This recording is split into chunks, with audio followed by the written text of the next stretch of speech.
शिवाजी विद्यापीठाचा 62वा दीक्षांत समारंभ उद्या 24 डिसेंबर रोजी पार पडणार आहे.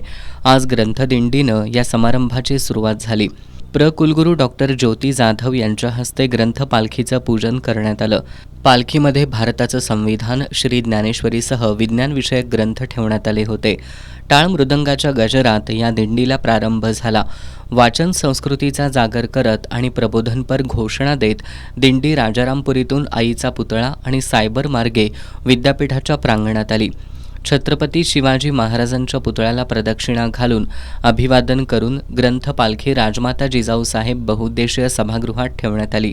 उद्या सकाळी 11 वाजता शिवाजी विद्यापीठातील राजमाता जिजाऊ साहेब सभागृहात मुख्य दीक्षांत समारंभ संपन्न होणार आहे. या समारंभाला भारताचे प्रख्यात संरक्षण आणि अवकाश संशोधक डॉक्टर जी सतीश रेड्डी हे प्रमुख पाहुणे म्हणून उपस्थित राहणार आहेत. यंदाच्या दीक्षांत समारंभात एकूण 49,902 विद्यार्थी पदवी घेणार आहेत.